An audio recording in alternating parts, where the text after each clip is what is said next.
So it begins week 8 of marathon training. Time to step it up a bit this week. 2 weeks ago was the half marathon taper, and then last week was taking it quite easy just to recover, I guess, from the first sort of block that we've been in. Didn't get the time that I wanted on the day, but never mind. We move on and we continue to work. So Monday morning, we're out for just 30 minutes, easy. Although it doesn't feel super easy today because the legs feel pretty tired from the progressive run yesterday. I'm doing sort of like my favourite loop. It's just like, I can make it anywhere between like 3 and 4 miles. Oh, my arm is starting to hurt. Yeah, I can make it anywhere between 3 and 4 miles. Alexa told me that it was 2 degrees this morning, but she lied. I'm quite warm. Got longer sleeved, got leggings on. Yeah, and I'm heating up. But now I just need to focus, dig deep, work hard, and really see these improvements in the next few weeks. I said it a couple of weeks ago, I feel like I'm not putting myself out there enough, and I think that's a confidence thing, but something, a weakness that I've identified and something to work on. Run complete, and I'm just walking up our, it's not our driveway, but it's the road that gets towards our street. It's a slight incline, so I always make sure that my run finishes at the bottom, and then just have a nice walk up. Now, I just wanted to touch on a point because yesterday we had our watch workshop in the running hub. So basically just spoke to the community about different types of watches, the features, how we can utilise them, setting up intervals. We spoke about heart rate zones, and just a whole host of things. A few people were looking at getting new watches, so we spoke about different brands that everyone had and what features they did and what's best. But we spoke about easy runs. Now, there's some coaches out there that work a lot on like heart rate data, whereas James and I work a little bit more on our effort and basically just perceived effort levels, because I'd love to get into a lab because my heart rate is quite high all the time, no matter what my fitness is like. So when even I go out for an easy run, my heart rate zones, I think, are a lot higher than maybe other people.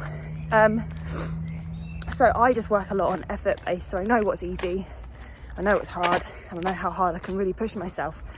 And I seem to most times get it right. But James and I use this term easy run quite a lot, and we kind of forget that although we're asking both ourselves and other people to run easy, running actually isn't easy. It's a physical demand on the body. So the effort should be easy, but running is not. So yeah, just a bit of a takeaway point from this week, and just something, a bit of food for thought. Yeah, my dream house is still here.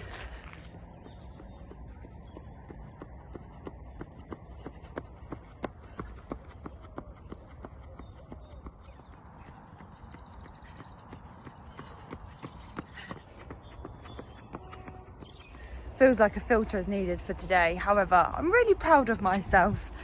Today's plan was 60 minutes, and after yesterday's interval session, straight after we finished on the track, my glute really started to feel quite tense and quite tight.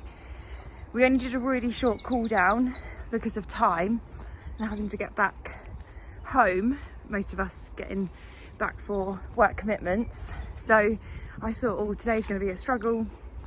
With 60 minutes, I thought, let's just go out for 30 and just see how we feel. I had no idea on a route, so I just kind of went. I had kind of formulated a route that would get me sort of like 45 minutes, and I kind of like almost went past my street, and I was like, yeah, that would be fine. And then I was like, no, 45 minutes does not make you a winner today. 60 minutes will. So I added on an extra loop and did 60 minutes, and I'm really chuffed. The glute has seemed to subside. during the run, which was great. It was like slow today, painfully slow. I think about like 8:50's average pace, but it's good. That's the whole point of it, as sort of like a recovery, a longer recovery run. And yeah, I can feel really smug with myself that I did it. Core class tonight is always on a Wednesday, and then loads of bits to do. It's James's day off, so I'm gonna collar him into doing Running Hub stuff. I've got a podcast intro to record, but yeah, very happy and proud of myself today. Out for Friday's run, 30 minutes on the plan. I've kind of gone over that slightly. Just rounded up to 4 miles because why not? I'm enjoying it today. I've only got a couple minutes left. Yeah, so we're done, 4 miles. I'll have a little bit of a walk after I've finished. Just over 34 minutes, I think, so 8:30 something pace. Just tried to keep it relaxed and controlled. The route that I take is a bit undulating, so there's some nice bits and some bits that with the hills it's not about pushing up them, it's just relaxing and letting the pace drop if needs be. I've moved things around again this week. Naughty of me, but yesterday was just really full on with work and I didn't want to run yesterday. I just felt that it was just gonna put pressure, and sometimes you want to, if it's a session, you want to put your full focus into it. So I've got like minimal plans this weekend, so I've got a tempo run tomorrow and I'm going to do it. Even if I don't hit the paces, I'm going to give it a shot. And then Sunday is a long run, but it's Naomi's birthday, so she is going to let us know where she'd like to run,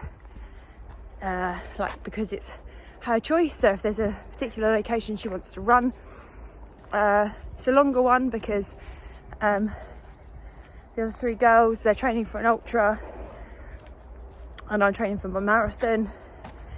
Both Sammy and Naomi are doing the Boston Marathon as well. So yeah, we've got a couple more weeks, long miles, and then drop it back, cut it back. And also we have just booked the reunion 5k, so it's at, I think it's Kempton Racecourse, like it's South London, I think, so like even more towards Surrey way. But they've got 3 races,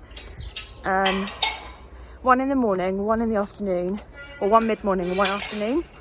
And it's run by the government, the DCMS or something, but the Department for Culture and Media and Sport or whatnot. London Marathon Events are organising it, and you've got to take a COVID test before and after. And like the first one is going to have social distancing in place. Second one have like more relaxed measures, I think, with waves. And the last one is going to be one wave of 3,000 people with no social distancing. The one we're doing in the morning, 3 waves of 1,000 people with social distancing in place. So I feel a bit more comfortable doing that one, but all for research, organised by London Marathon Events. So hopefully, fingers crossed, it's good news for the London Marathon and other larger mass organisation events to come. So I think it's mid-morning now. I've been flying through my work today, which is great. I've got another client call this afternoon to talk about marathon training, Loch Ness Marathon, and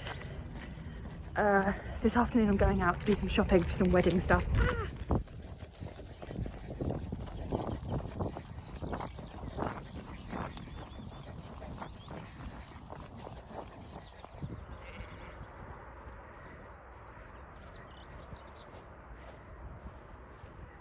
And there we have it, another week done of training. So week 9, we've got a new planner on the wall now, because if you follow us on Instagram, you've have seen that, I think it's when the big half got postponed, James just like completely tore this down. So we've got a new planner to go on the wall. We've got some races here. I'm really sorry, but you'll probably be able to hear our kitchen, our washing machine in the background. But recapping week 9, I got it wrong at the start. I thought I was on week 8, but week ahead of ourselves. Tuesday, 6 by 800 on the track. That was a really tough session, but I really pushed myself on that one. and was really happy with the results. It was all sort of really like 3:01, a couple of 3 minutes. I think my slowest one was the first one, which was like 3:04, so I was really happy with that session, but it was really tough. I moved things around again, but actually when I did my tempo run, I was fine. I didn't know why. I don't know why I worry about these things. I'll try and find the splits, but I ran from home and then ran the rest around Willen Lake. We normally have like a coffee morning with a couple of friends, so we will go for our run, grab a coffee, and then sit outside and just have the coffee. But I ran from home because James wasn't running, and yeah, did a warm-up, 10 minutes warm-up, and then my pace, like, I don't know, again, like I started off, I was like, I'll ease into it, so 7:09, 7:01, 6:54, 6:51, 6:40. Like, it was hard, don't get me wrong, it wasn't easy. And then Sunday was a lovely 18.5 mile run with the girls. Just really wanted to kind of like soak it all in because it was Naomi's birthday. We went a bit on trails, quite a fair bit of it was on road, so it was good because they're training for an ultra, I'm training for the Boston Marathon, which is only in a few weeks time now. Oh my god. And it was just a lovely, enjoyable day. It was quite a nice morning. I feel so much stronger. So back in March, I did 2 18s and 2 20s back to back, and just every week was just like, it kind of felt like I was training for like a marathon for the first time in some respects, because it was just like by the end of some of the runs, I was like, oh gosh, I just don't know how I'd be able to run much further. But now, because of all the training, I just feel so much more better, and on the run just felt a lot stronger, so that's really good. But next weekend I've got 20 miles and I'm going to do it on the roads, just to make sure that I can really sort of focus on the distance and really get that last solid long run in. Just on another note, IKEA is like the best place to go for like frames. So I went in there the other week to get it was like my first time in a shop as well in so long. It just felt really strange, and I've tried to avoid the shops, but because of like what I do, I can go midweek. So I went on like a Friday afternoon. I was picking up a picture frame actually for, I'd got Naomi a print, so I wanted to put it in a frame, and I tried everywhere else and I was like, avoid IKEA, avoid IKEA, avoid IKEA, avoid IKEA. Oh crap, I can't avoid IKEA. But I picked up one of these frames, and I think this was either £4 or £5, and I've put my London Marathon numbers. Now I've done this before with some old ones, but I didn't realise that the actual frame was slightly different. So this, you can see like I think you can change it. I think the instructions said you can put the plastic glass at the front, but it's at the back, and I think it looks really nice. And this is my like good for age time when I was in the green pen, and this is my championship number. So I'm going to pop them up on the wall here, just so I can display the numbers and just have like really fond memories of them. And hopefully as well, it will get me really prepped and ready for Boston Marathon by seeing this now. And it just, do you know what, I'm getting a little bit, I wouldn't say emotional, but it is bringing back the really good memories of training for London. And so yeah, I'm really excited to be able to do Boston, but more so London again. Like, it honestly, if you get the opportunity to do London, just take it with both hands. Like, if you have to fundraise for it, do it. And I'm hoping to kind of bring back, now that we're going into marathon training for a lot of people in the autumn, bringing back like a weekly video with some top tips on different things. And one of them could be about fundraising, because there'll be a lot of people out there fundraising for London. So yeah, that's week 9 done and dusted. Really happy. It was like 46 or 47 miles in total, which is really good, going in the right direction. And starting to get that confidence back again, which is great. So yeah, week 9 wrapped up. I'll see you next week for week 10, and it will be the last kind of big week before yeah, we go into the taper.